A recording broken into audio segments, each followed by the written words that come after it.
Salut les Globetrotters. Aujourd'hui, petite vidéo pour vous parler du Maroc et de l'Algérie et ce que j'ai préféré en tant que voyageur qu'à séjourner dans les deux pays. L'un des principaux attraits des deux pays est évidemment le désert du Sahara. Et à ce jeu-là, je pense que l'Algérie est un peu mieux lotie. Tout d'abord parce que son territoire est nettement plus vaste et aussi parce que je pense que le pays offre une variété de paysages désertiques un peu plus grande.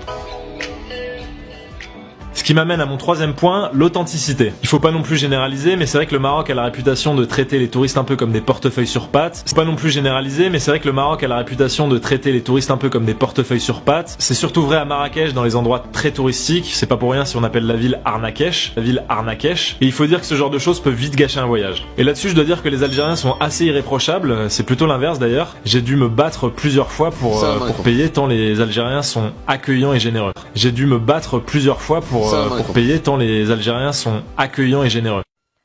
Corruption, prostitution, magie noire, l'un des épisodes du dessin animé koweïtien Bouqtada et Abou Nabil, diffusé par la chaîne privée El Watan, a montré une image peu flatteuse du Maroc.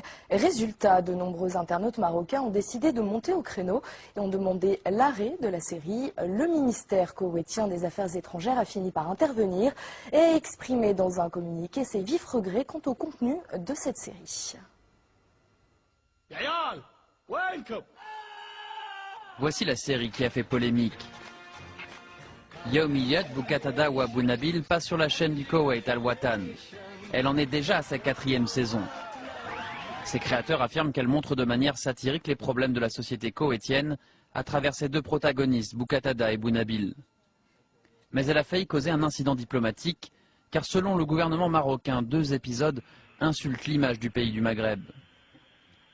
Il considère que la série présente le Maroc comme un pays où prolifèrent le tourisme sexuel, la sorcellerie et la corruption. Le gouvernement a critiqué l'épisode où l'on voit les 2 personnages rencontrer 2 jeunes femmes marocaines dans la ville d'Agadir.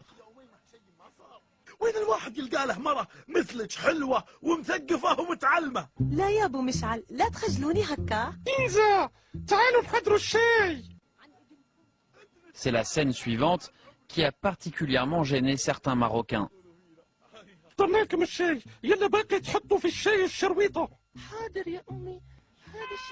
La série montre une femme marocaine peu scrupuleuse qui veut à tout prix que les Koweïtiens épousent ses filles.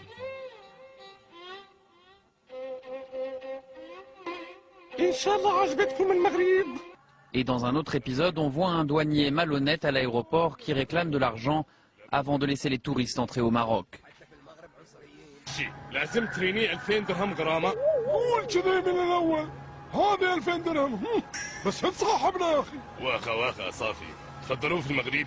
la suite de la polémique, Al Watan s'est excusé. La chaîne a publié un communiqué dans un journal koweïtien expliquant qu'elle n'avait pas voulu offenser les Marocains. Mais elle a ajouté que certains épisodes avaient été mal compris et interprétés avec une sensibilité exagérée. La tension est retombée entre les 2 gouvernements, mais dans les rues du Maroc, certains sont toujours énervés. De nombreuses campagnes sur les réseaux sociaux demandent même l'arrêt de la série. C'est la fin de cette émission. Merci de l'avoir suivie. Vous pouvez la retrouver sur notre site internet www.france24.com. Vivre le pays, puisque ce secteur représente la première source de revenus au Maroc. Les jeunes très durement frappés par le chômage se tournent parfois, par désespoir, vers le tourisme sexuel. 30 € la nuit, 30 € la nuit, 30 € la nuit. C'est beaucoup au Maroc lorsque l'on sait que le salaire moyen est de 200 € par mois. Alors Jean Chevet, je vous ai pas encore donné la parole. Je rappelle que vous êtes avocat de l'association marocaine Touche pas à mon enfant, auteur de L'innocence profanée. C'est aux éditions Kalman El Lévi. Je crois que vous vouliez répondre à la ministre marocaine de la famille qui dit finalement que le tourisme sexuel n'est pas si important que cela au Maroc. Bonsoir Madame la Ministre. Vous avez indiqué qu'il y avait 7800 cas qui ont été traités l'année dernière, et des affaires qui ont été peut-être devant, mais combien de condamnés? Combien d'affaires ont abouti devant la justice et combien de touristes ont été condamnés? C'est ça qui est important. La rédaction de France 24. Direction le Maroc où chaque année des millions de touristes viennent visiter le royaume. Mais tous ne sont pas animés de la passion des vieilles pierres, des plages ou du désert. Ils sont de plus en plus nombreux à venir y assouvir leurs pulsions sexuelles. Dans les grandes villes touristiques, moyennant quelques dizaines d'euros, il est possible d'y négocier une passe, y compris avec des mineurs. Mais à la nuit tombée, c'est un tout autre genre de touristes qui envahit la place. Des hommes seuls, des prédateurs à la recherche de proies faciles. Pour voir l'envers du décor, il nous faudra filmer en caméra cachée. Très vite, nous sommes accostés par un rabatteur. Bonjour mon ami. Tu cherches quoi? Tu veux du sexe? J'ai ce qu'il te faut, on peut tout acheter ici. J'ai des enfants. Tu viens, tu leur parles et voilà. C'est pas cher. 30 €.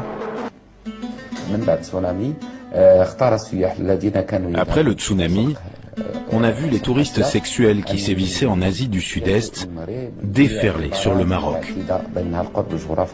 Le Maroc est une aubaine pour eux, grâce à la proximité géographique, à la pauvreté et à la passivité des autorités au Maroc qui sont permissives.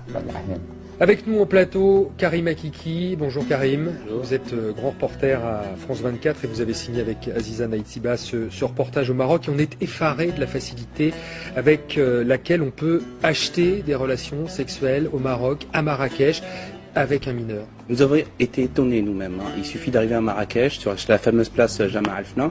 C'est la grande place touristique. Tout se passe sur cette place-là. Il y a un tourisme classique, comme on le voit dans le reportage. Et très vite, en étant avec les bonnes personnes et surtout en traînant tout seul. Un homme tout seul qui traîne sur la place se fait aborder en permanence au Maroc. Alors on peut nous vendre des mouchoirs, on peut nous vendre des petits souvenirs.